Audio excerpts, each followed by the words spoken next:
Greetings.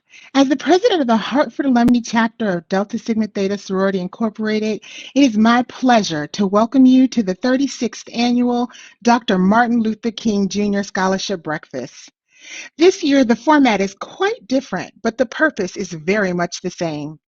While we come together virtually from across the country, we are united in celebration of Dr. King's legacy and honor the commitment to educational achievement and public service our 22 founders envisioned 108 years ago. A year ago, when I stood in the Connecticut Convention Center and invited over 1,000 people to join us for this year's scholarship breakfast, I couldn't have predicted a global pandemic, making it unsafe for us to be in large gatherings. Nor could I have imagined the senseless murders of Ahmaud Arbery, Breonna Taylor, and George Floyd, and as well as so many others. There was no way I could have known that a domestic terrorism attack on our nation's capital would occur, and less attention and more arrests were given to the Black Lives Matter movement in the summer protests that related to the murders of Breonna Taylor and George Floyd.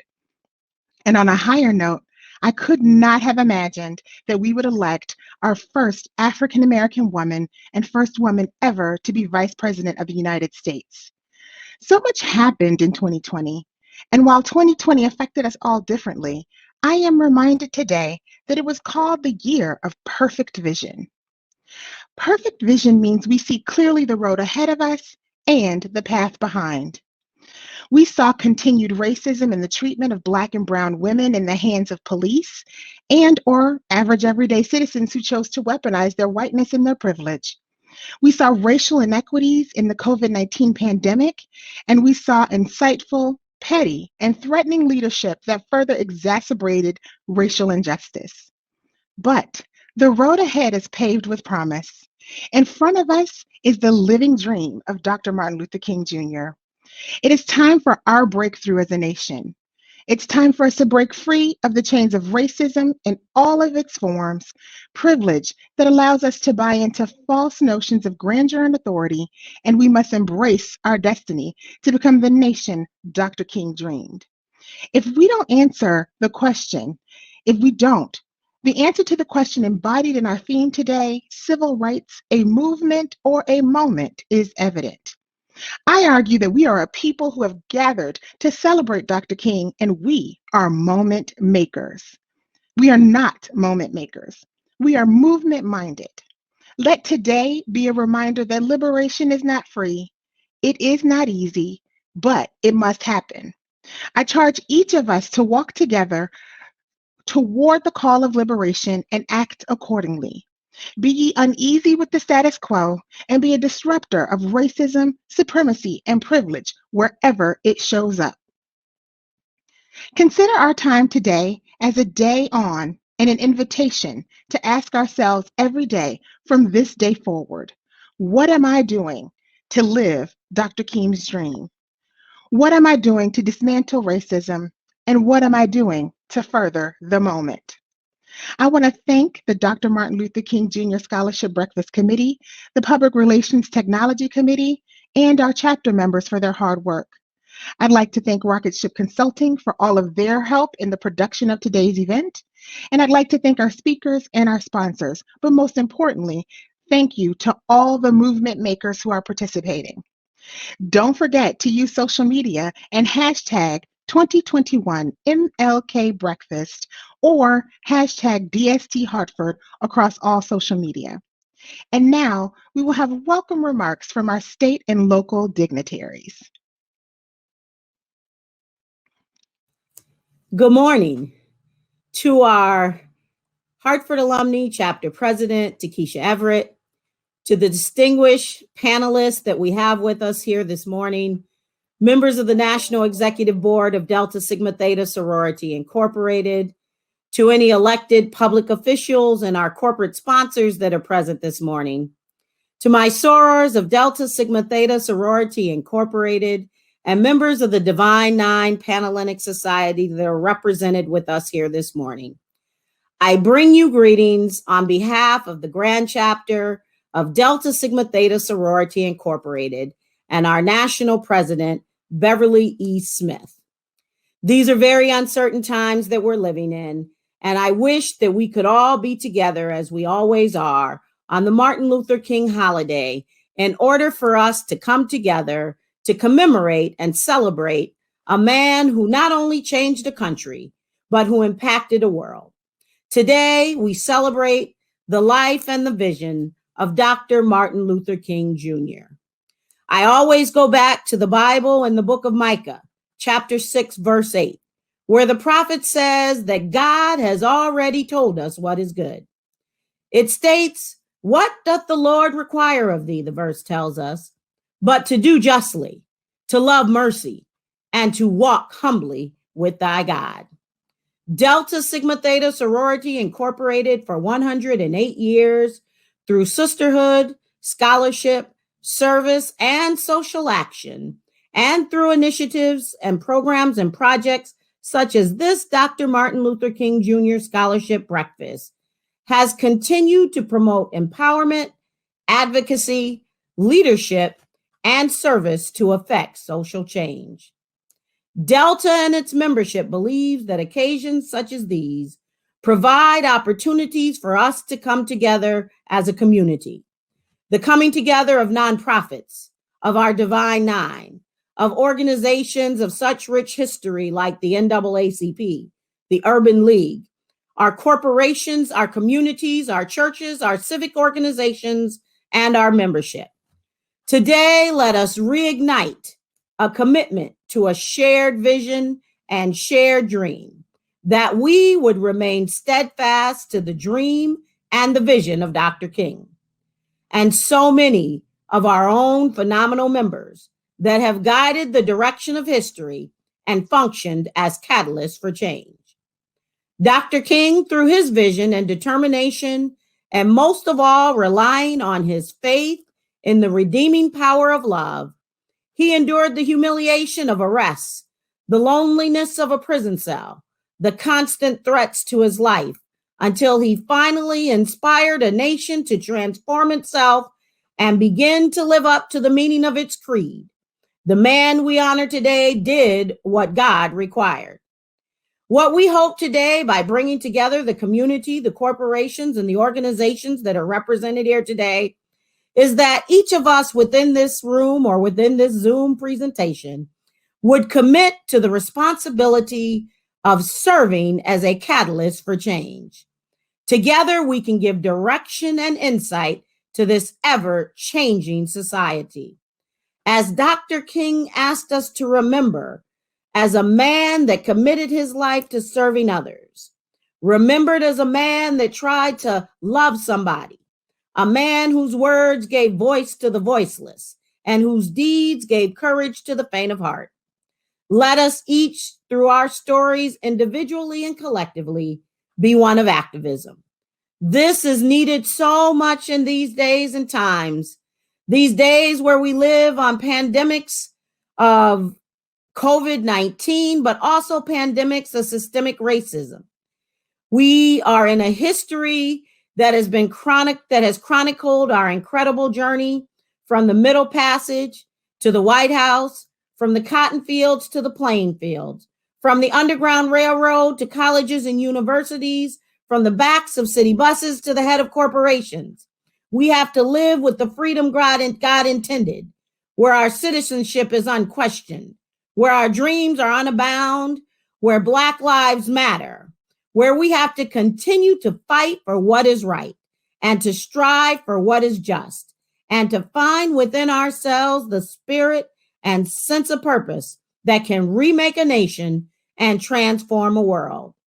This is the dream and the vision of Dr. King. This is the dream and the vision of Delta Sigma Theta Sorority Incorporated.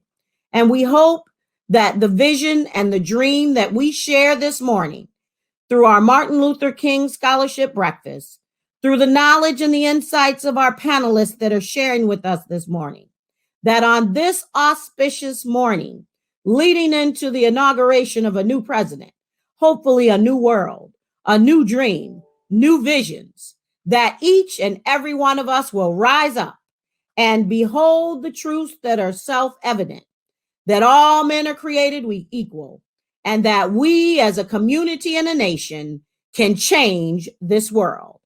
I bid you good morning.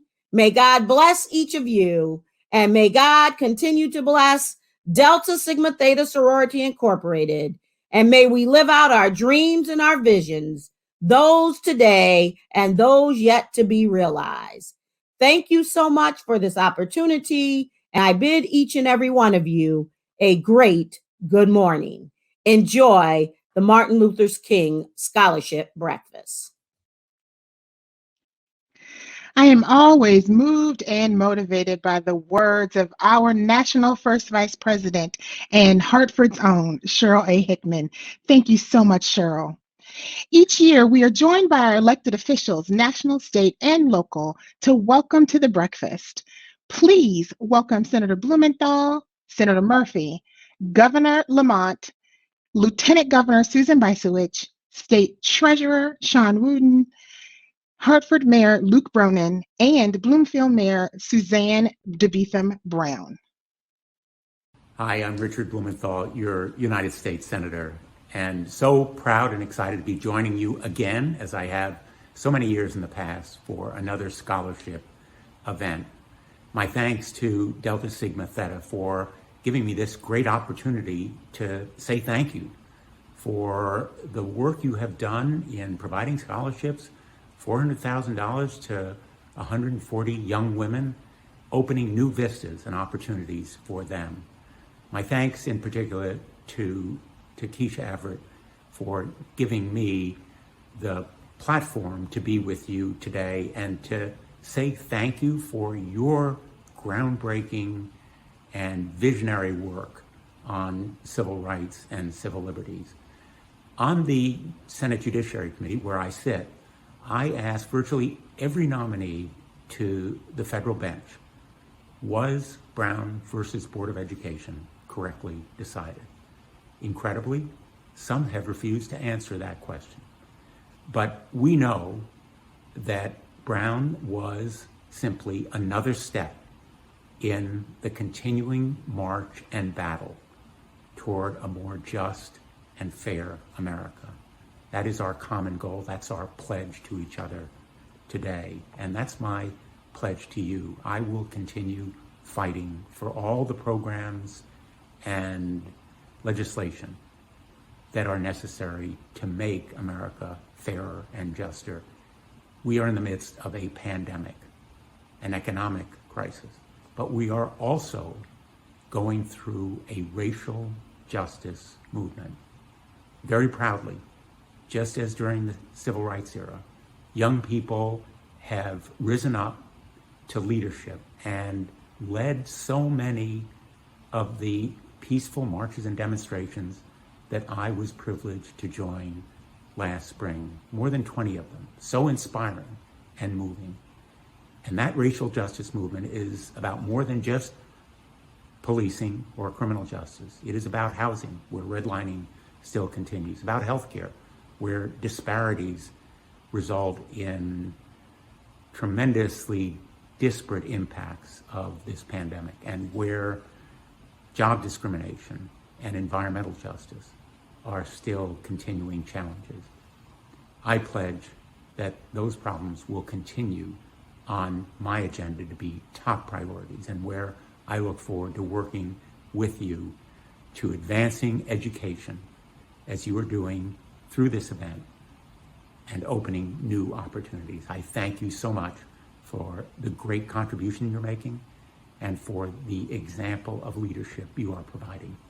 Thank you so much, and Happy New Year, everyone. Hey everybody, it's Chris Murphy, U.S. Senator. Thanks to all my friends for putting on another great scholarship breakfast. Thanks for the help that you're going to give students in need. But thank you as well for everything that you've done to get us through what has been a really terrible year. A terrible year, though, that presents us with an opportunity.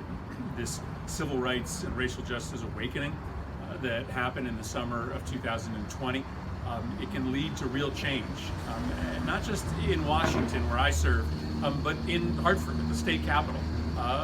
We're a state where we still have far too many people living and working and going to school apart from each other. We still have systems of justice and housing that are systemically unfair, and we have a lot of work to do. To carry on MLK's legacy. So thank you once again for putting on this breakfast. I look forward to working with you over the course of 2021. To Keisha, good morning. To Delta Sigma Theta. I wish I was there in person. I wish we were all here in person. But I got to tell you, I so appreciate everything about this sorority, what it means in terms of service, what you do in terms of scholarships. It's more important now than ever as we hang together as a team in the what I hope is the last throes of this COVID crisis. It's so important what you do. And as you reminded us in your introduction, another thing that's very infectious is racism. And we got to make sure that George Floyd and Breonna Taylor, that was the beginning of a movement and not a moment. Anyway, to everybody in the sorority, God bless you. Look forward to seeing you next year. It's with great enthusiasm that I offer you greetings for this 36th annual celebration of the life and legacy of Reverend Dr. Martin Luther King Jr.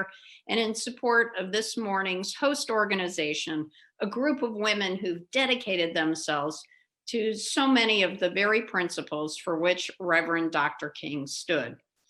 For over a century, Delta Sigma Theta has been at the forefront of change, serving as leaders in the fight for justice and equality. Your commitment to political and international awareness and involvement, educational and economic development, and mental and physical health is consistent with the priorities of our administration, particularly with respect to the work of the Governor's Council on Women and Girls, for which I serve as chair. It pleases me to know that a group of influential and talented women present in Connecticut are also working toward the same council goals. I understand that part of today's program is a community conversation about civil rights, a movement or a moment. Without a doubt, certain moments in history have sparked an outcry loud enough to not only create awareness, but to make change.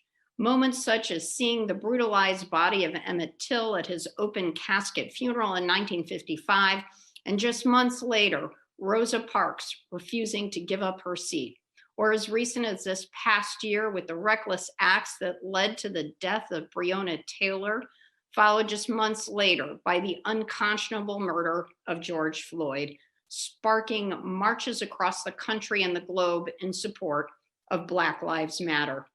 It is also without a doubt that leaders like the late Representative John Lewis spearheaded long-term movements over a span of several decades, movements that created shifts in society and changed the way of thinking for millions of Americans. The past year, we celebrated the centennial of women's suffrage, a significant movement with participation from Delta women who, as women of color, were not given the right to vote until decades later. And now, in just a couple of days, we will celebrate the first woman, a woman of color, congratulations, Kamala Harris, who will be sworn in to one of the two highest executive offices in this country. We don't reach this milestone without over 100 years of civil rights moments and movements for women and people of color. With persistent effort and an unwavering commitment to educate and lead, change happens. Governor Lamont and I remain persistent and unwavering in our commitment to advancing equal rights. This year, we face the unfortunate reminder that systemic issues continue disproportionately to impact some more than others. Communities of color were affected more by COVID-19, all while facing the harsh realities that officers sworn to protect and serve are sometimes the greatest threat to their health and safety. Here in Connecticut, we convened a special session to address some of these issues and passed a landmark police reform bill, but we know our work is far from over. We understand that issues faced by our communities of color require continued attention and action, and we're prepared to stay the course. We're grateful to have you as our partners, and we thank you for your service and solidarity. I wish you a successful scholarship breakfast and continued achievement of all of your amazing efforts. And of course, happy Dr. Martin Luther King Day. Hi, I'm State Treasurer Sean Wooden, and I want to thank the Hartford Alumni Chapter of Delta Sigma Theta Sorority for inviting me to participate in your 36th annual Dr. Martin Luther King Jr. Scholarship Breakfast. Through the years, the Deltas have made an incredible impact on our nation and a real commitment to investing in so many talented young people in the Hartford area. In fact, one of those young people was me when I participated in your Saturday morning SAT prep class at Weaver High School. So thank you for helping me on my educational journey. For that, you will always hold a special place in my heart. Now, 2020 was a tough year for our state and our country. It brought a health pandemic that devastated our communities, an economic recession where the gap between the haves and the have-nots got wider, and a long overdue racial reckoning triggered by the senseless killings of Black women and men. But in difficult times like these, we must turn to the wisdom of the man we are honoring today, my alpha brother, the late Dr. King. Because as we know, despite the adversity he faced, he never allowed anyone to break his spirit. When he said, "The ultimate measure of a man is not where he stands in moments of comfort and convenience, but where he stands at times of challenge and controversy," he was speaking to us right now. Today, we must continue to stand on the shoulders of women and men of vision and character like Dr. King in our quest to continue to fight for justice, freedom, and a better world for all.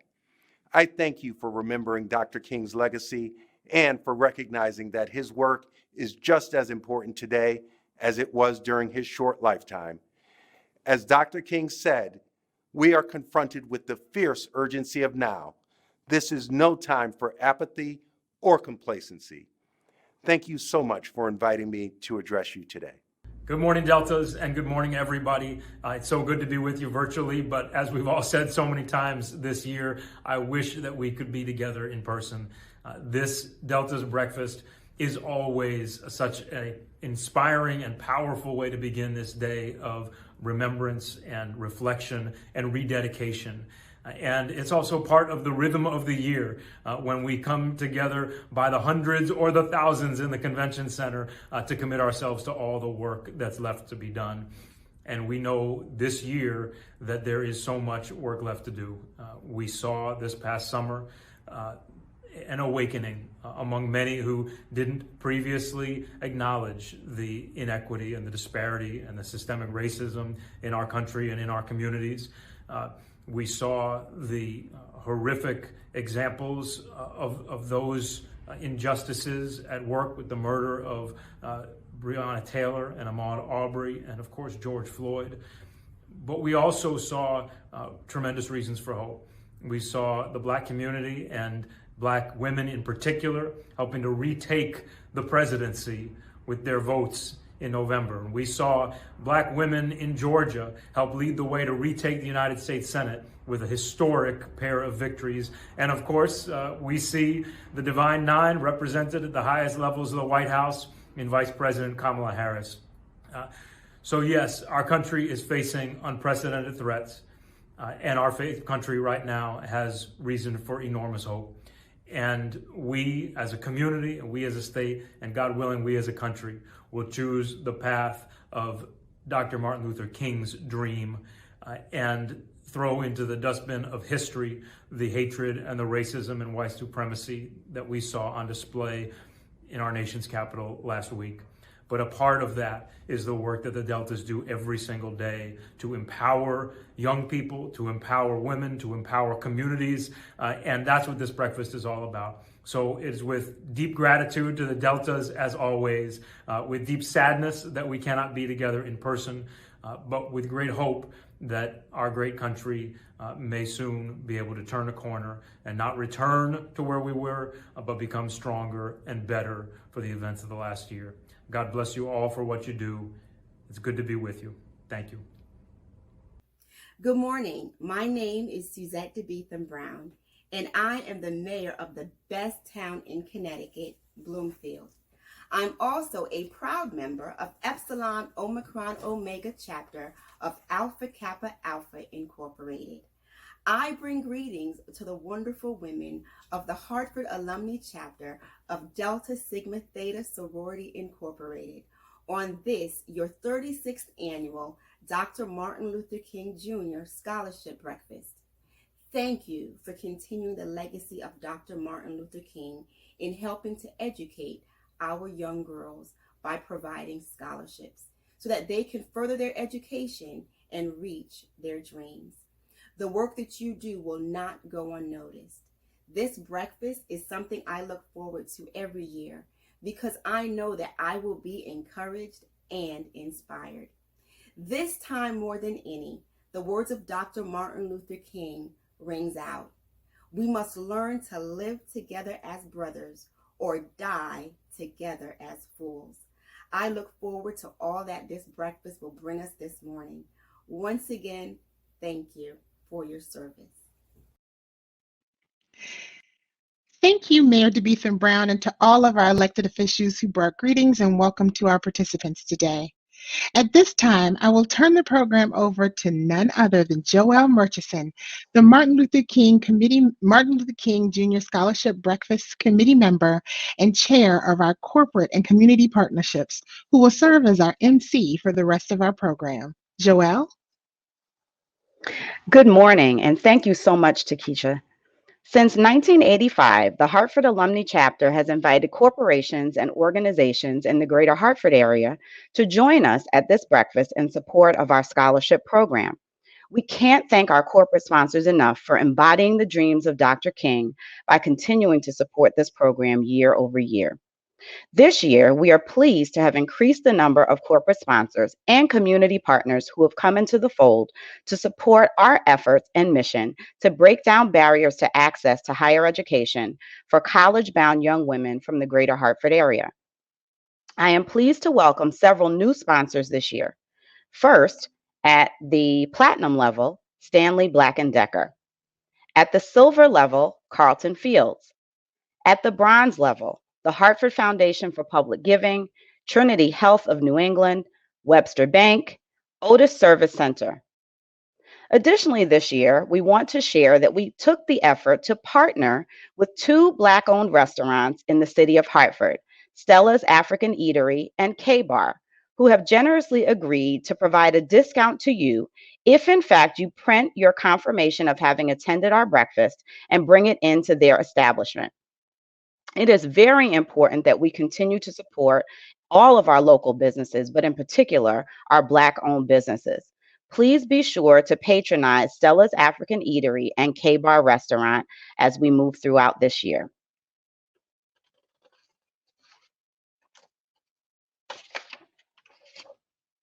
I also want to thank all of our new and returning sponsors, as well as our violet sponsors, our sorors who made an above and beyond contribution to this year's breakfast.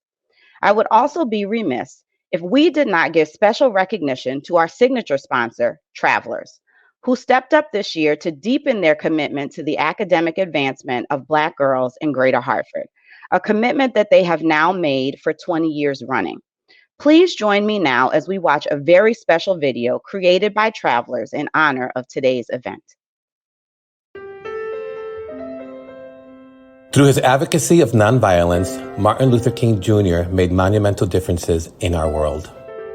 The killing of George Floyd last year sparked protests and discussions about racial equity in our communities. It also gave us an opportunity to reflect and challenged us all to answer the call for lasting change. Martin Luther King Jr.'s words continue to inspire us as we remember the principles he led by and consider these principles to change our lives today.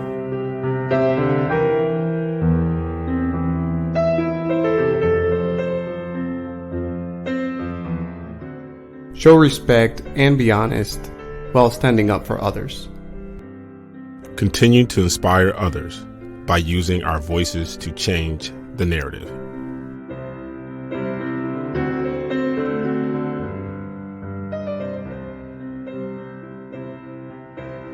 Be confident, fearless, and consistent, not only when it's comfortable. Change only happens when things get uncomfortable. Lead by example and model the way.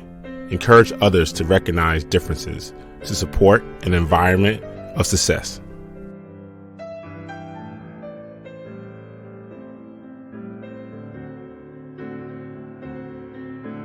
Speak up when you see something unfair or unjust. Use your influence to bring about change, to improve inequities. Reach back and pull forward. Provide whatever is needed so all have access to see equally over the same fence.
Thank you so much to all of our sponsors. We appreciate your continued support and your willingness to commit to ensuring that the legacy of Dr. King is carried out into the next generation. Since our chapter was chartered in 1947, Hartford Alumnae Chapter has held at its core a commitment to academic excellence. Many of our chapter members have historically been educators in our city's public schools and have held a bird's eye view into the classroom each day. We know that although the media may not always portray it, there are a number of very talented young men and women in our public school systems. What they need is commitment from all of us as citizens to support public education, to volunteer and give back. Through your generous support today, we have been able to award more than $300,000 in scholarships to deserving young college-bound women who are high school graduates from the Greater Hartford area over the last 36 years.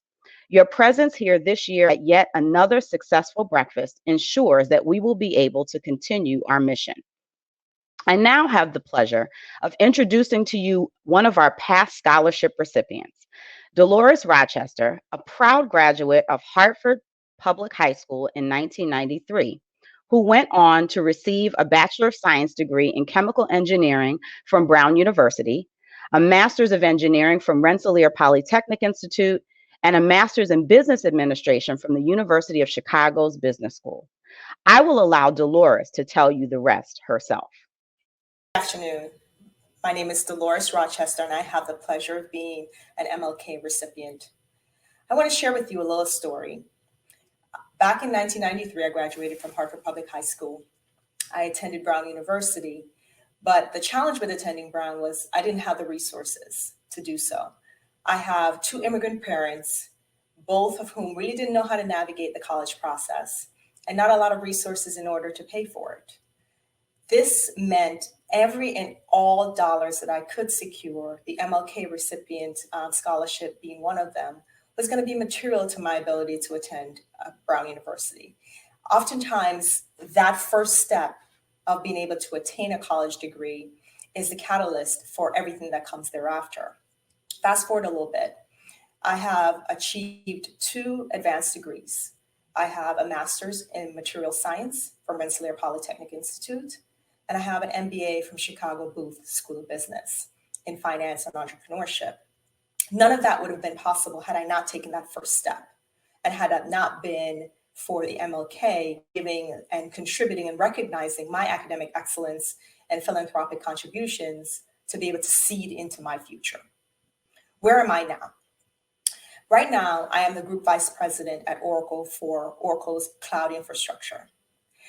Prior to that, I spent 17 and a half years at IBM in many, many roles, much of which included being an engineer, which is how I graduated, and moving up the ranks into and also becoming a sales executive there. What is important to note that having the opportunity to spend the time, get the education, get the training that I needed as an undergrad positioned me so well that while I was at IBM, not only did I receive 2 US patents, but I also hold 5 IBM patents. Those are not easy feats. That comes with a lot of studying, that comes with a lot of investment, that comes with a lot of attention and vigilance to being able to stick to and stick through what you have to go through. One of the things that is important to me as a group vice president now is my ability to give back to others who are in similar positions and even others who are even more destitute than I was at the time. Because I feel that when you seed into somebody's life, it's an opportunity to build a legacy for that person and for their children's children. So as I think about the importance of this scholarship, and I think about why you should give to this particular institution, I recognize and I understand that there's plenty of other places that you can put your money, but realize that these are people who are going to achieve great things. And your small contribution, big or small, in fact, we like the big, those can have a material impact to one's ability to take that first step and every subsequent step thereafter. So one of the things I want to spend this time with you to do is to encourage you to give. Why? Because it's going to make a difference in somebody's ability to attend college or not. Because you're seeding into a long-lasting legacy for that individual and their family that comes thereafter. And why else? Because you're going to build a loyal community of MLK recipients who, much like myself, feel obligated, feel the sense of responsibility to do my small part to be able to give back. So at this moment, I would ask for you to dig deep. I would ask for you to consider this organization as one that could be the recipient of your contribution and generous giving from now and going forward. I want to thank you for the time. I want to thank you for listening. I want to thank you for the consideration. And I wanted to thank everybody who preceded you that had given to the MLK Foundation, which allowed for me to be able to realize my dreams. Thank you so much and have a fantastic day. Thank you so much, Dolores. What Dolores did not share with you, though, is that she is also a proud member of Delta Sigma Theta Sorority Incorporated. We could not be more proud of her accomplishments, and we also echo her suggestion that you find it within your heart to make a donation to DST Hartford as it relates to our scholarship program. You have seen it scrolling across the screen. Please donate to our scholarship fund at paypal.com/DST Hartford. This is indeed the opportunity to invest in the future of young women just like Dolores. Once you reach our chapters page, you will find a donate button that will make it easy for you to give. What you also will see is that this year, we know that you are used to receiving a special art keepsake when you attend the Breakfast Live. Well, we have made the art keepsake available. So when you go to the website, you will also see right next to the donate page or just below the donate button, you will see the opportunity for you to purchase this year's art keepsake. The good news is that your purchase of the art keepsake will also encourage a portion of the donation to be given to the scholarship fund. We are so thankful to our partner Picture That for making the keepsake available and for also ensuring that a portion of the proceeds goes towards our scholarship fund.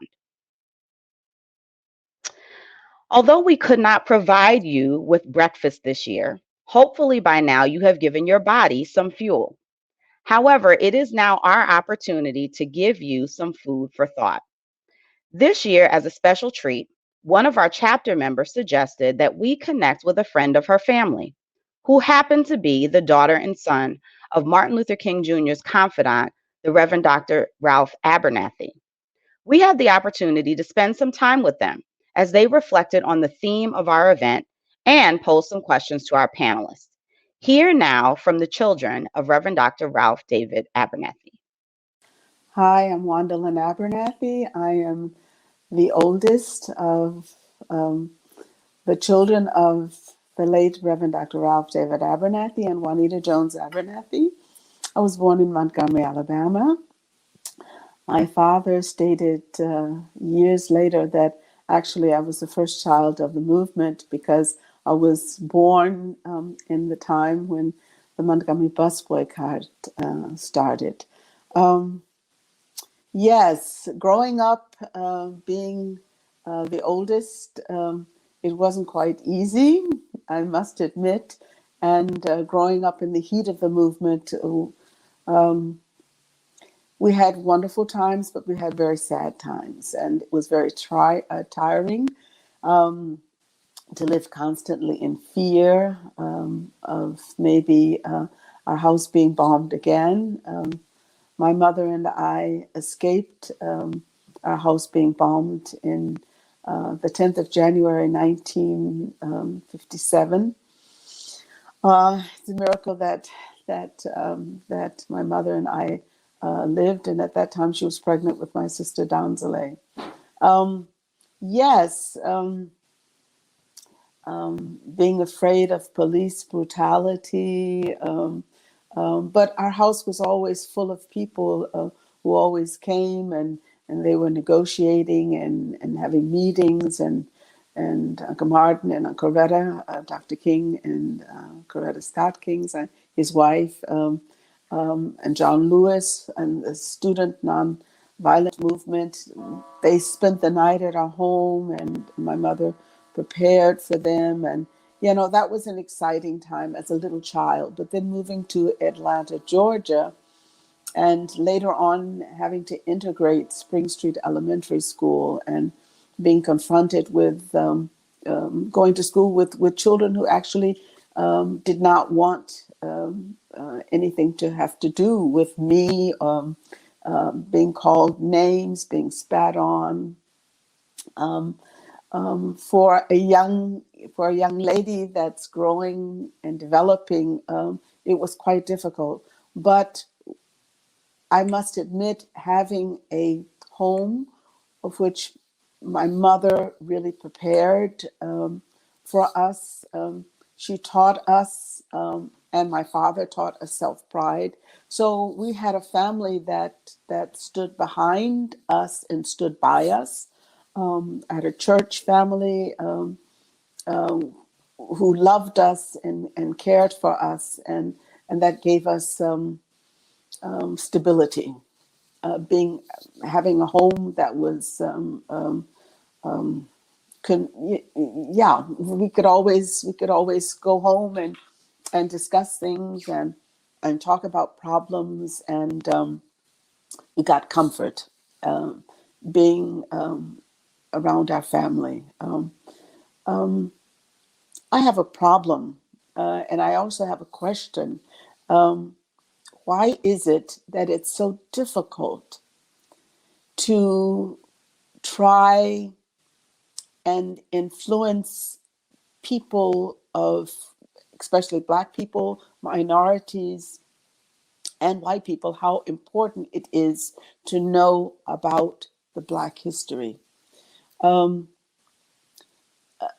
know about the movement, how the movement got started, who the participants are. Everybody talks about Martin Luther King as if Martin Luther King was the God or he did it all. And there's so many people that sacrificed, lost their lives, lost their properties, were beaten, and their leaders too. and we never discuss them, and we never talk about them. And Black people don't know about their history, and that's my concern. Why is it so difficult to get people to understand that they must know their history so that history does not repeat itself? That's my question. Hi, I'm Kwame Abernathy. I am the youngest son and the youngest child of the union of Reverend Dr. Ralph David Abernathy and Juanita Jones Abernathy. I am forever thankful and grateful and so proud of the fact that my parents both answered the alarm when it rang in their generation at that particular moment and in their age, I should say. It's so ironic that in my lifetime I'm alive to see, and before my mother died, she was alive to see. Before our mother died, I should say, she was allowed to see that the alarm was still ringing. Oftentimes, when I was with my mother, the irony of age would forever come up as a constant theme. My father and Uncle Martin were 29 and 26, respectively, when the Montgomery bus boycott started in December of 1955. And my mother would always ask, what are the average 26 and 29-year-old thinking about doing? But it's certainly not changing the world with their own hands. I would always run into people who told me that they marched alongside my parents. And of course, my mother would correct me and say, well, son, if they were always with us, then we would not have had women and children on the front lines of the movement. You can always look at the pictures. The pictures will not lie. So, it was not as popular a movement as today's history would lead you to believe. And young people and women made those sacrifices. Rosa Parks was the third person to refuse to give up her seat on that bus, on the bus system in Montgomery. And Mary Louise Smith and Claudette Coven were unwed teenage mothers who also stood up, but were not used in those court cases because they were not perfect plaintiffs. So we've got countless numbers of examples of young people leading movements and being a part of movements. And of course, this one started after an unfortunate mass killing event a couple of years ago in Florida. But we saw the movement of young people again gathering energy and that direct action, then moving forward until today. And I'm thankful and grateful to be here to witness that and to be a part of that. Both of our parents would be forever proud that we're still marching forward. I would say forever proud of that. My question to the panel is, what are you all doing? What are the best ways and strategies to capture the minds and to capture the attention of young people today? Our attention spans are forever fleeting, but just like the modern church has changed and it's meeting people where they are, I believe that we have to meet these young people where they are with respect to citizenship education and politics and activism. So what are some of the best methods and efforts and strategies to connect with them so that we can continue to move forward for our children's futures?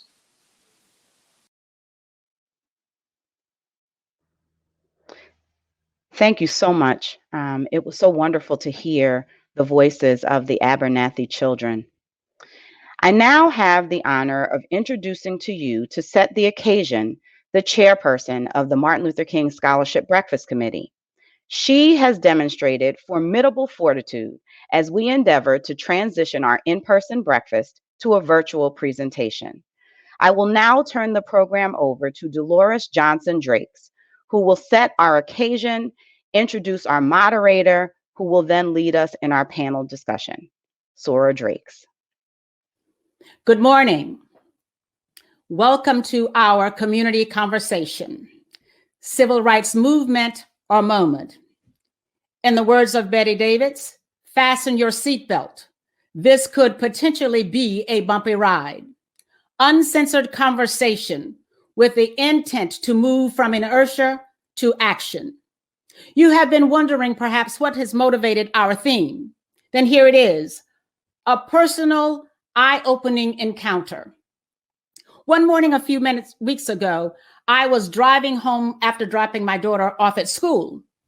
And I happened to hear a professor from the University of Michigan giving a commentary as to the plight of African Americans since the Civil Rights Movement. By the time I drove into my garage and perhaps emotionally overdosed by the 2020 devastation, tears were streaming down my face.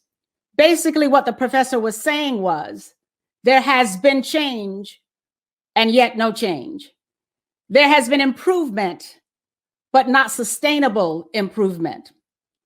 I could not grasp the dichotomy of the statement and perhaps did not want to accept the implications of this statement. Is it true?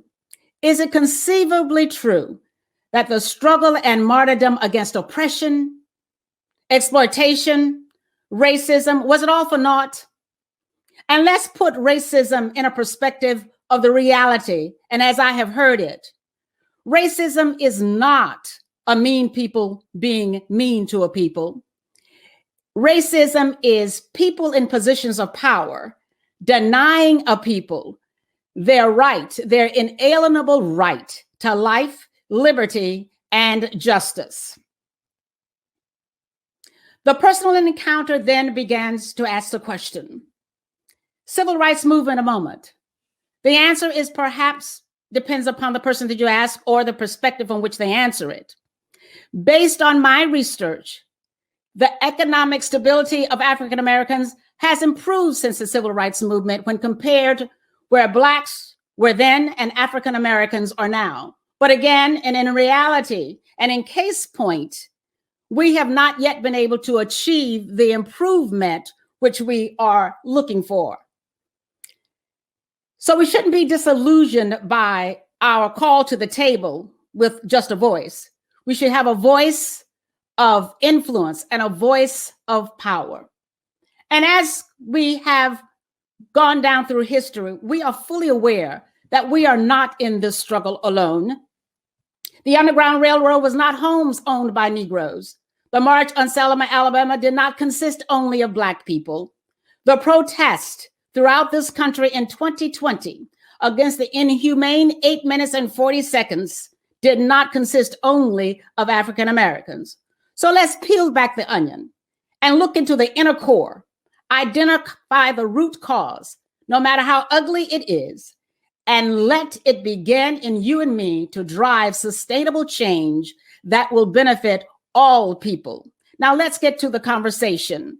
Ebony Nelson, Esquire, Dean of Law, University of Connecticut, will facilitate our conversation. Thank you. Be engaged and enjoy the conversation.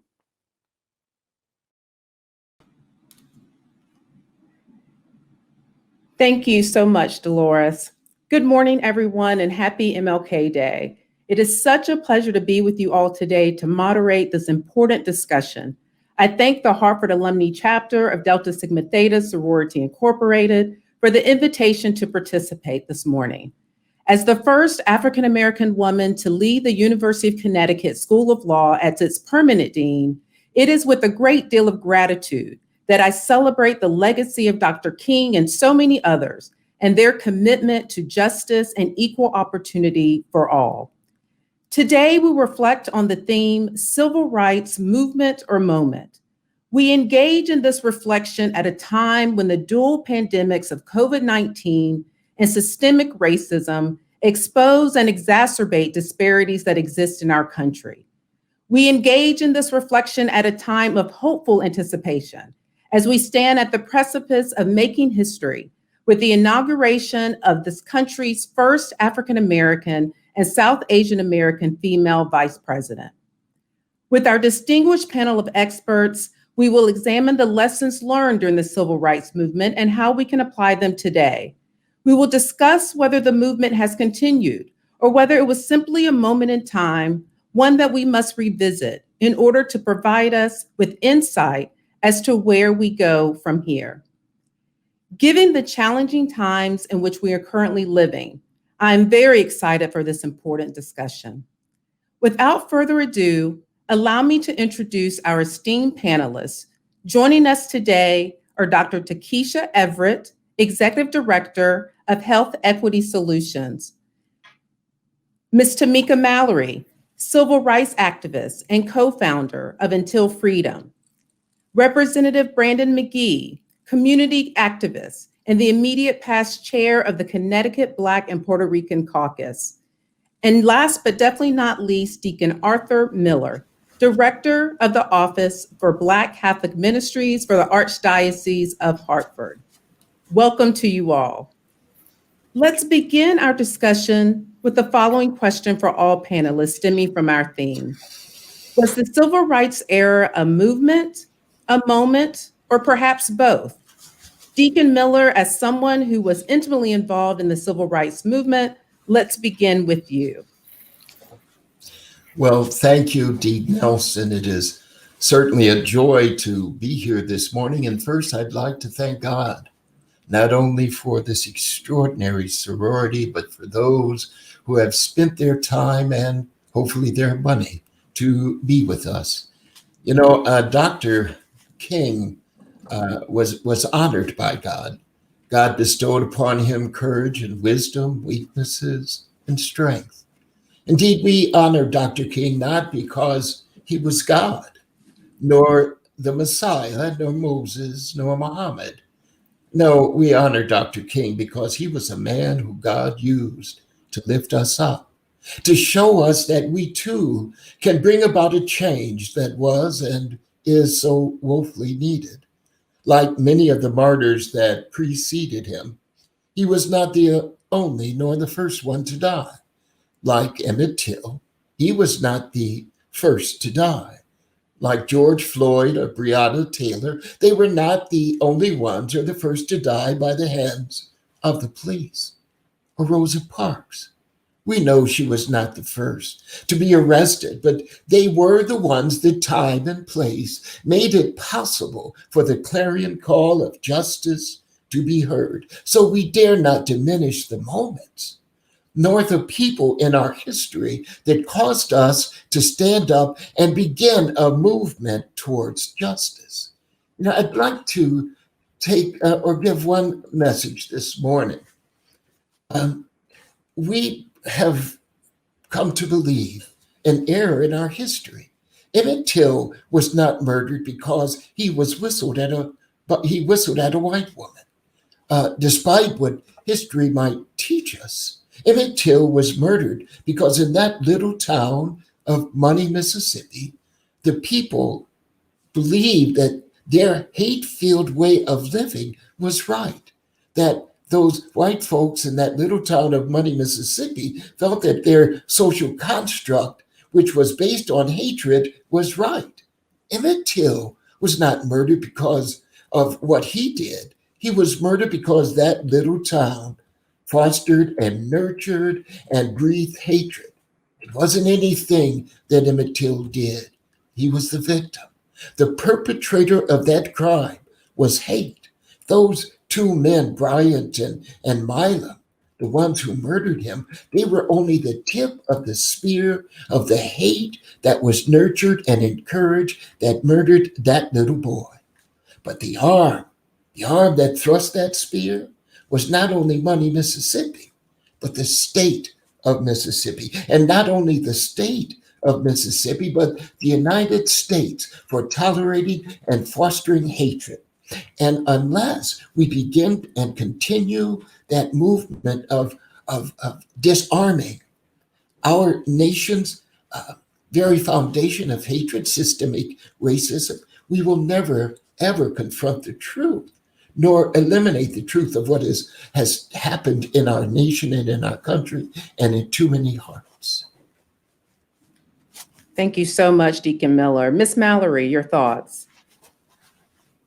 Well, I'm not sure how you follow up what has been said by Deacon Miller. I think he's answered that question quite well. And if there's one thing that I have learned from being around Black preachers my whole life is you don't repeat what has already been stated.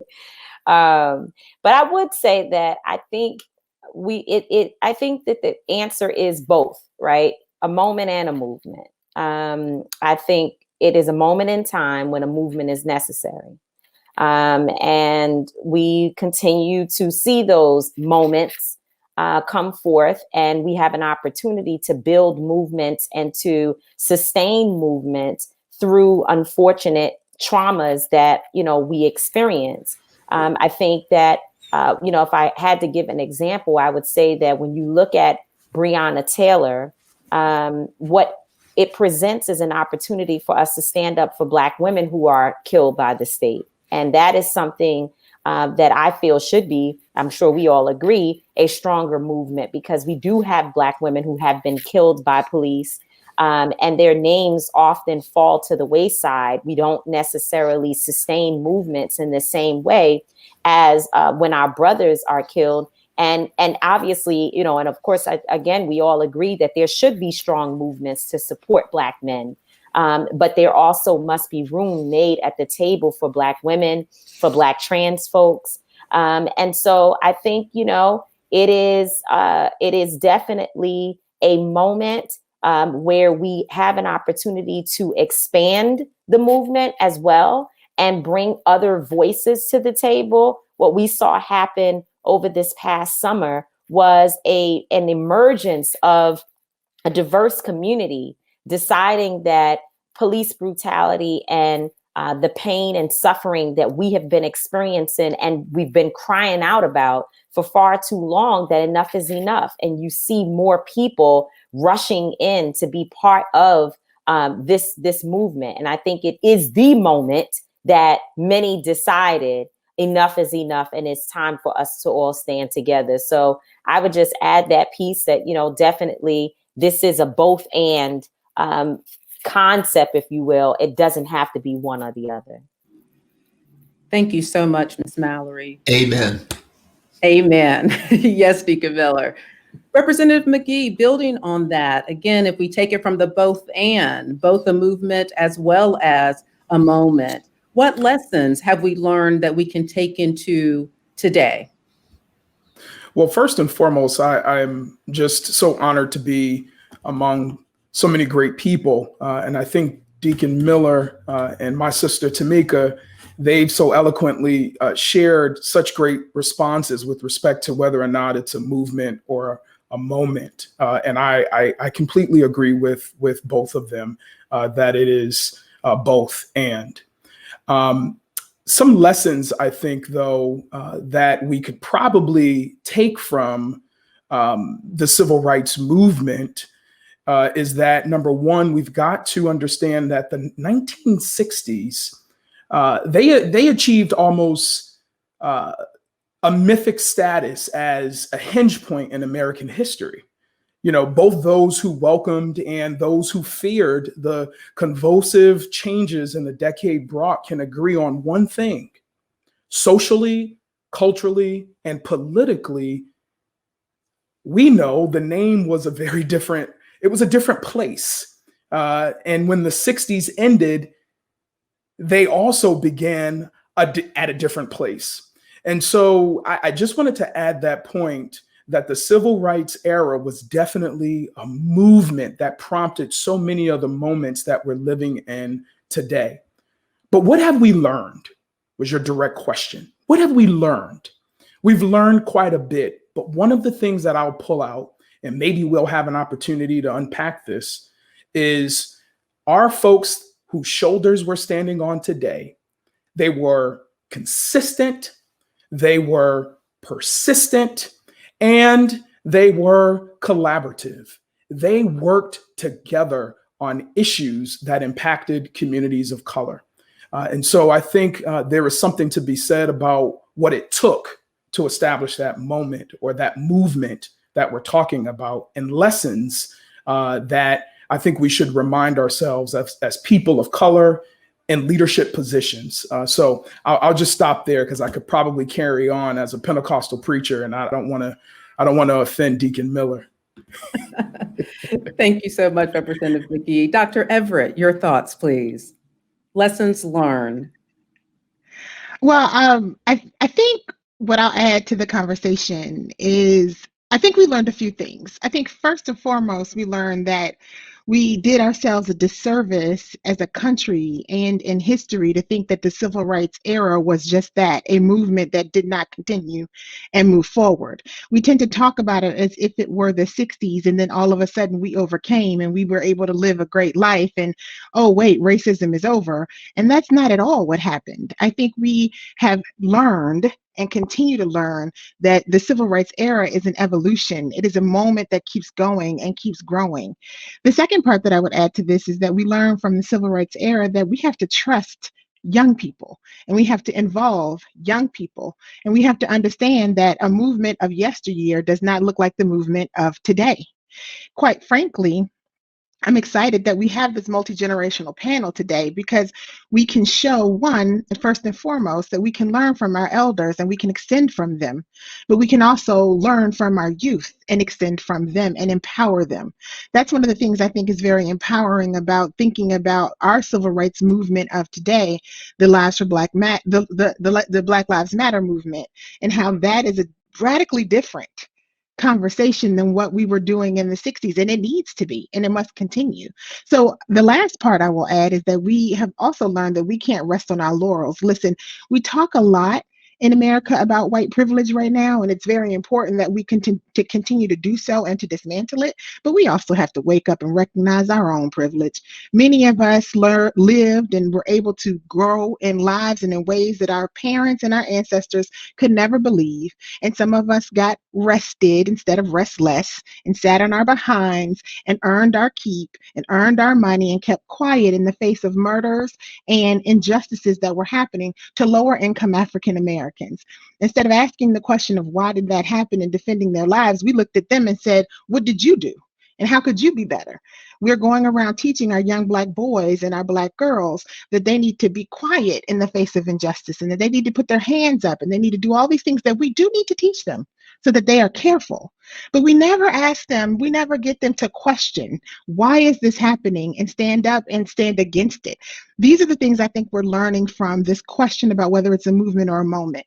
If we don't continue the movement, it will be nothing but a moment. And it's upon us now to do something different, to do something better. I'm not a preacher, but I got excited. Y'all got me moving. Absolutely. I'm sorry. I love the excitement. I love it. Preach on, Soror Everett. Thank you so much. Thank you so much. Building on that and relating back to the question that was raised by Mr. Abernathy, what are some of the strategies that we can employ to capture the attention and the passion and the energy of our young people? We've already seen it, of course, in the wonderful activism that we saw from the summer and again have seen in years past. But what are some of the strategies we can do to engage young people even more in this continuing movement towards justice? Since we're kind of going in rotation, first thing I'd like to say is, as I was in college and in high school in the 60s, I grew up with Emmett Till. He sat next to my brother in class, and that I remember that horrid day in 1955, which sparked the civil rights movement. And the first time I was arrested for civil disobedience was 1963, when Dr. King had called for a march against segregation in Chicago. The pall that hung over nation was very similar to the one that I feel today. There are great similarities. There's a tension in the air that there is a reckoning coming. So this, our participation in it is to recognize what's happening. I will share with you that in 1963, we did not know we were making history. We had no idea. All we were doing was responding to the times. But there is something that I think is necessary, because around that time, the whole idea about recognizing that Black was beautiful was new. That the James Brown song, Say It Loud, I'm Black and I'm Proud, was a new idea. And I've come to this recognition. I've come to realize I've never been discriminated against because I'm Black, nor have any of you, for being Black or for being a woman or for being gay or Jewish or Islamic. If you are discriminated against, it is because the people who do the discriminating are broken. I mean, if we look at Psalm 139, it says, I am wonderfully made, and wondrous are his works. Hell, I'm a beautiful Black man, and you are beautiful Black folks. You have been made this way. There is nothing wrong with you. You're extraordinary. So we must teach that it is not us who are broken. Emmett Till was not murdered because he was Black. He was murdered because they were broken. George Floyd was not murdered because he was Black. He was murdered because this community, our country, indicated that he needed to be Black. He needed to be murdered. You are beautiful, extraordinary. And folks who don't like that are criticizing God for what he created. So don't you, every young folk, recognize how beautiful you are. You may be victimized by racism, but you are not a victim. And go ahead and stand up and be who you are. Exploring all the gifts, be intellectually curious and investigate things. Be brilliant and be bright. Thank you so much, Deacon Miller. Thank you so much for that. Miss Mallory, your thoughts. That's awesome. Young people are engaged. There is this unfortunate narrative that, young people are not paying attention or they're not necessarily at the table. I personally feel like the young people around me, which there are many, make me more courageous. They push me to be more of a revolutionary. And I think where we get into this conflict is when we as older people, I'm now 40 years old, and obviously they say that as you get older, you get more wisdom, and therefore you don't do some of the things that you did when you were younger. And so I'm constantly telling young people, we shouldn't go there, we shouldn't do that, we shouldn't talk to those people, we shouldn't say it that way. And they're like, what happened to you? You were the one who said all the things. We want to be with the old Tamika. But as I grow, I think the wisdom settles in, and which can at times make us much more cautious than many of our young people are. And I think the spirit of both things are so important and so necessary. One of the models that Until Freedom, my organization, is very, very proud of, and it's really at the root of our organizing, is that the people who are closest to the problem have to be at the center of the solution. So from our perspective, there is no way that you can have a strong movement if you don't include the voices of young people at the table, and not the way that I grew up, right? And I wouldn't say that when I was that the teachings and the ways in which I engaged in the movement as a young person were not helpful, and also created a great leader in me, if I can say so about myself. But I do think there's some fine tuning that has to happen with this new generation. With us, we were to be seen and not heard. So our job was to sit in the room, listen and learn, not talk much. And you really didn't have too many opinions. But when you were asked for your opinion, which happened all of a sudden, you were noticed in the room. Like, what do you think, youngin? You had to be prepared, right? And the preparation happened from listening, watching, learning, and walking in the footsteps of our elders.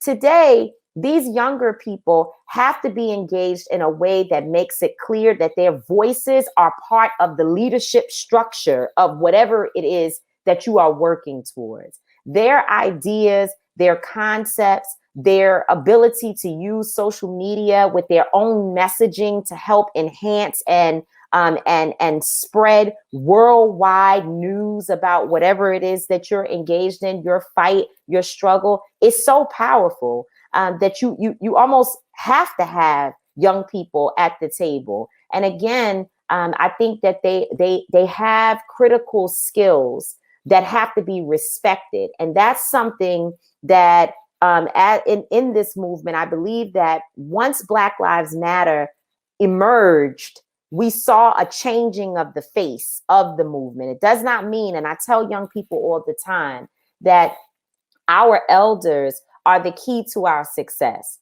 We cannot do away with, disassociate ourselves with our elders, and believe that somehow we're the new, the new news. Or I would say to them, if I was talking to young people, that somehow we're the new gangsters in town, right? Because they often believe that, I came up with all of this. I'm the first person that marched. I'm the first person that had to deal with police terror. I'm the first person that had to deal with tear gas and all of those things. And I often try to bridge the gap and bring younger folks together with our elders. But I also encourage our elders not to be so dismissive of young voices, because that also is an issue that I see happen often. And I think when you have situations like an uprising that takes place in any particular city across this nation, and you turn the news on and you see the elders standing with the elected officials and the police chief, and they're calling for peace and calm, and then you have the young people who are out in the streets at night, there's a big disconnect that happens there. And I'm often trying to be the bridge that says to our elders, rather than aligning so much with the establishment, why not go out into the streets and try to be the front line between the young people and these individuals? So I think there has to be a way that more respect on both sides is encouraged. And that way you'll see more young people beginning to understand and respect the power of having a multi-generational movement. Thank you so much, Ms. Mallory. Yes, Representative McGee. So I'll just make really quick remarks on this because I think Tamika, she hit it right on the head with respect to incorporating or rather engaging our young people. I'll say this: engagement and educational awareness is vitally important. I remember my first sort of brush with history. Deacon Miller, I didn't know it was history when it happened. I remember during my time in Montgomery, Alabama, where I attended Alabama State University, I was then the Youth and College Division President for the NAACP. During that time in 2005, I'm the youngest one on the panel, by the way, Mrs. Rosa Parks transitioned. But you all look beautiful. She transitioned, and I remember the CEO of NAACP, Bruce Gordon, approached me and he said, "Brother McGee, now is the time I need the youth of Alabama to step up and to organize some efforts for Mrs. Parks." Without going into all the details, I served as a pallbearer. I had a chance to sit at the table with Martin Luther King III, Mrs. Scott King. I can just go down the list. But the point I'm making is I was engaged. And it wasn't, you have to be perfect. It wasn't, here is a script. It was, young man, step up to the plate. You are one of our leaders. Here's an opportunity. And I'm going to hold your hand throughout this process. But I want you to learn while you're going. The other piece is, in the state of Connecticut, we just recently passed Public Act 19-12. right? When we talk about education, we need our young people to understand the importance of our history and not starting in slavery. All right. We can unpack that at a later date, but I think it's important in order for us to move forward in ways that we don't repeat, but we engage and we teach our children. If you want to tweet. If you want to dance to bring awareness to a cause, do your thing, but you have to do it being educated and understanding why you're doing it. So I'll leave it there. Thank you. Can I just jump back in for 1 second? For a quick second, because we're running short on time, and I want to be sure to get Dr. Everett's thoughts before we get concluding remarks. Really, really quick. I was talking with Dr. Angela Davis the other day, and she was telling me that Nina Simone visited her in prison and came into her cell to talk with her. She was talking about this conversation that she had with Nina Simone, where at the time, obviously they were much younger. Nina didn't necessarily feel like she was a leader. And the conversation that she has is so powerful about how she really tried to encourage Nina Simone to understand that young people have the ability to talk to folks that other people are not listening to. And she was as she was speaking, she was explaining to me how important it is for us to start training these kids up from very, very small, that we're waiting too long to get our kids and bring them as part of the movement. They need to be picked up and encouraged to be a part of our work when they're very, very young. So I would just encourage any adults that are here, don't just go to rallies and things yourself. Bring your small kids along with you. Very good advice. Dr. Everett, as you give your remarks, if you can also, we'll start with you as well in giving concluding remarks since we're running short on time. So I ask that you respond to the question about how to further engage our youth, but then also give your final thoughts about what we can do to dismantle these structural barriers so that we can really realize Dr. King and so many others' dreams.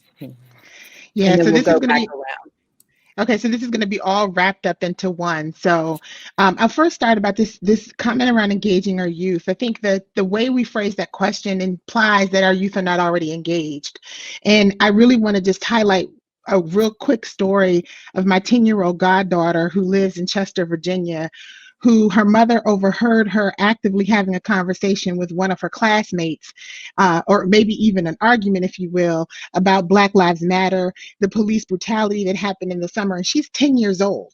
At 10 years old, she's being a young activist trying to educate people about what's right and what's wrong, and defiantly stating, all lives cannot matter until Black lives do. She's 10. That's right.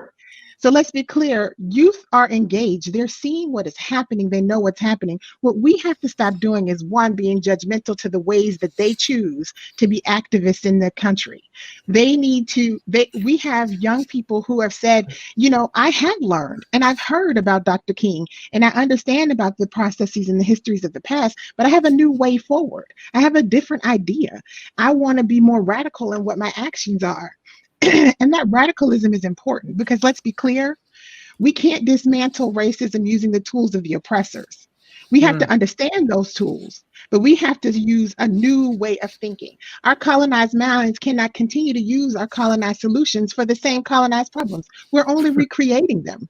So we have to be sure to stand up against it and understand that every day that we sit in silence and every day that we judge our younger people who are trying to forge a new future ahead and how they do things, we are reinforcing the status quo. So we have to wake up and be actively anti-racist in everything that we do. If we want to dismantle racism, if we want to dismantle white supremacy, if we want to dismantle white discrimination and white privilege in our country, we have to not only understand it from education, but we have to begin to become active and dismantle it even within ourselves and everybody around us. We got to do an end with respectability politics. We have to understand that we have to stand up, stand with, and not stand in the way of the people who are trying to bring change and difference in our country. Well said, Dr. Everett. Thank you. Deacon Miller, your concluding thoughts for today. My concluding thoughts are, at age 70, I was arrested for Black Lives Matter.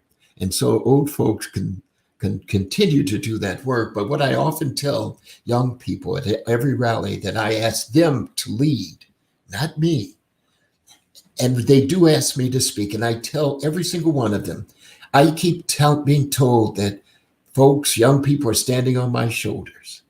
My suggestion, get off my shoulders. Because if you are on my shoulders, the only place you're going is where I've been. And there's so much more, so much further to go. Thank you so much. Representative McGee.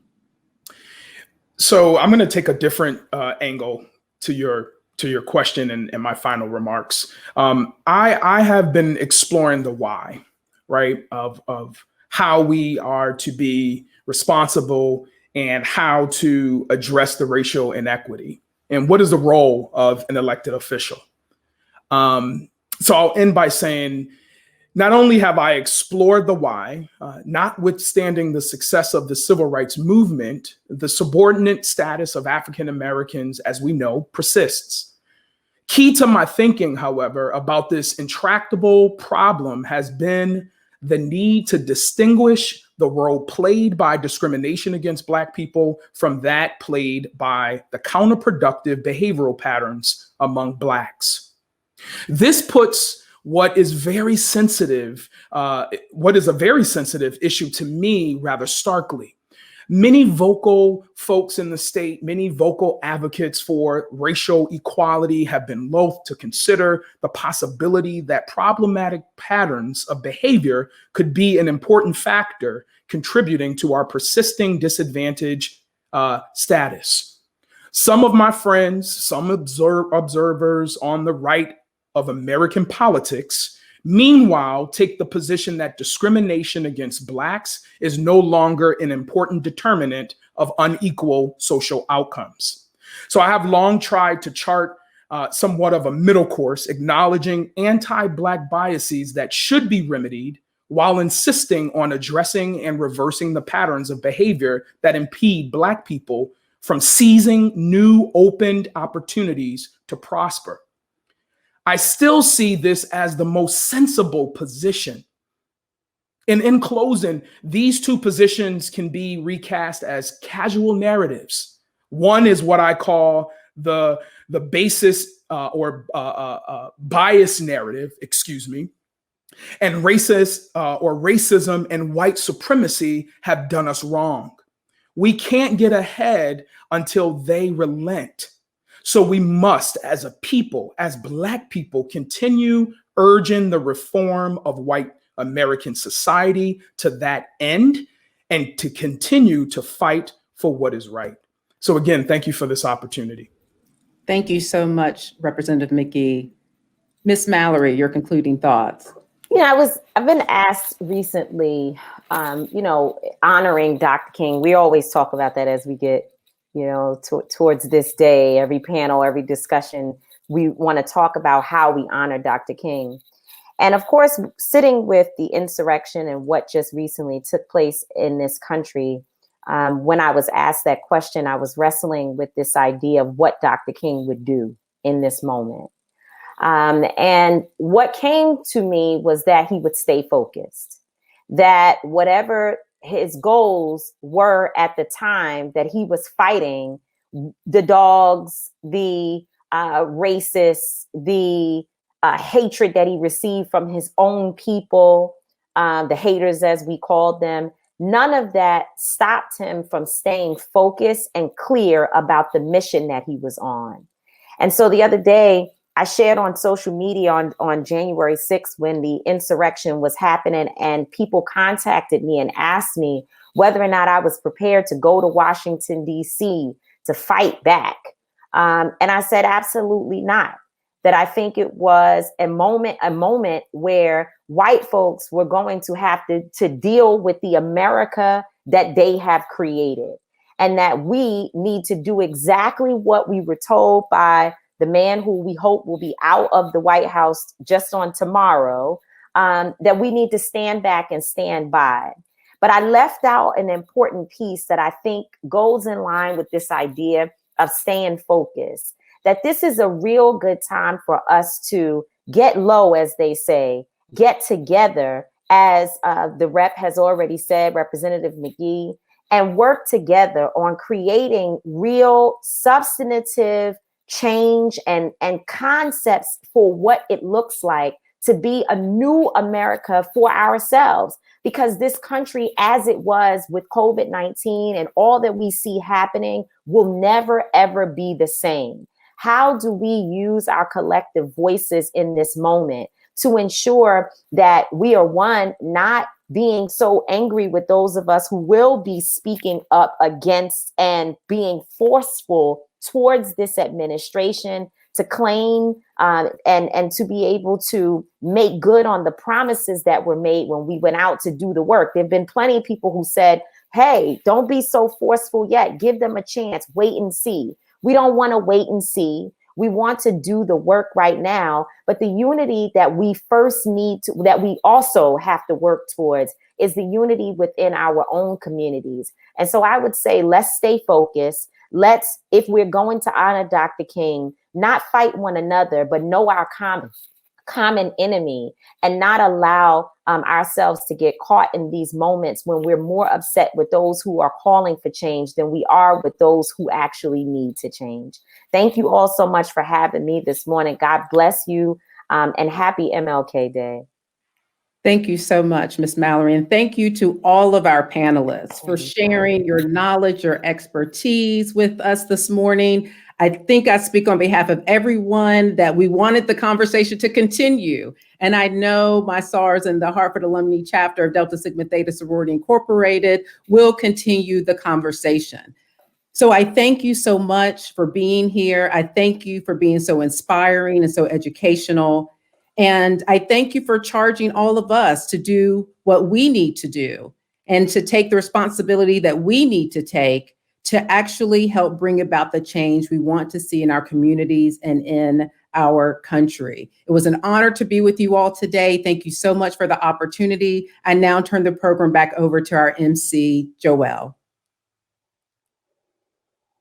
Thank you so much, Dean Nelson, and all of our panelists. What a wonderful, wonderful conversation.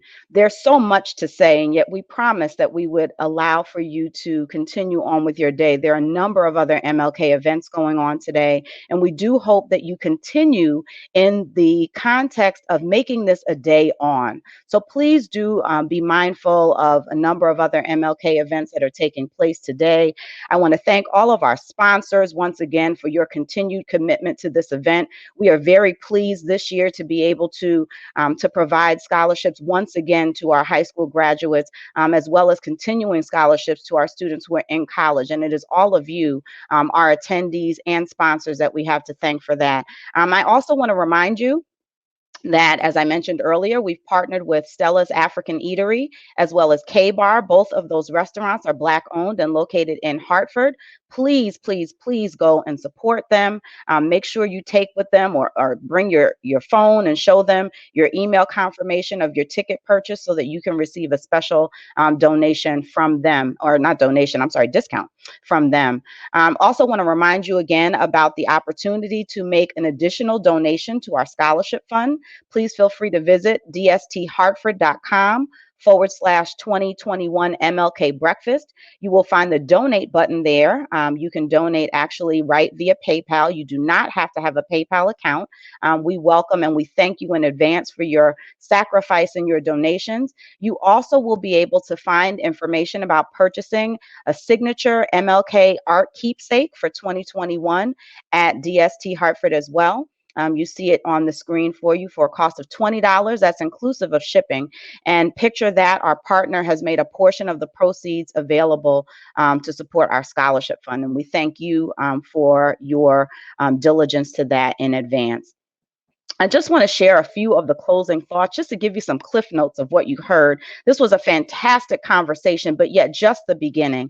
And we do expect to be able to hold a second part of this discussion. So please be on alert as you are noticing on social media, the Hartford Alumni Chapter. Please take a look at our website. You will be able to see future events that will be coming.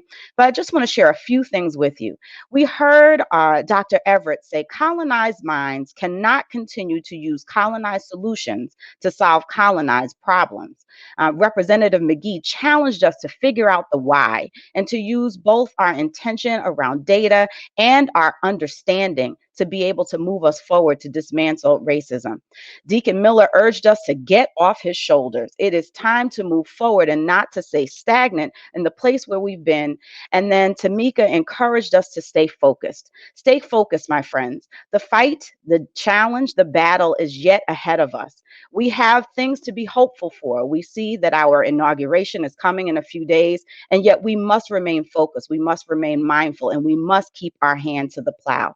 And so I thank you on behalf of the Hartford Alumni Chapter of Delta Sigma Theta Sorority Incorporated for joining us once again this year. We are so grateful for your support as we transition into this new version of our MLK breakfast. And we certainly hope that we will see you next year. Before we conclude, I cannot leave without reminding all of you that this production was made possible by our friends at Rocket Ship Consultants. We are so grateful for their support. If you have opportunity, please follow them on social media. We are just indebted to them for allowing us to bring this program to fruition. Thank you to the MLK committee and of course my sorors and the Hartford Alumni Chapter. Be blessed, all of you. Thank you so much for being with us this morning, and we do hope that we will see you next year.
Can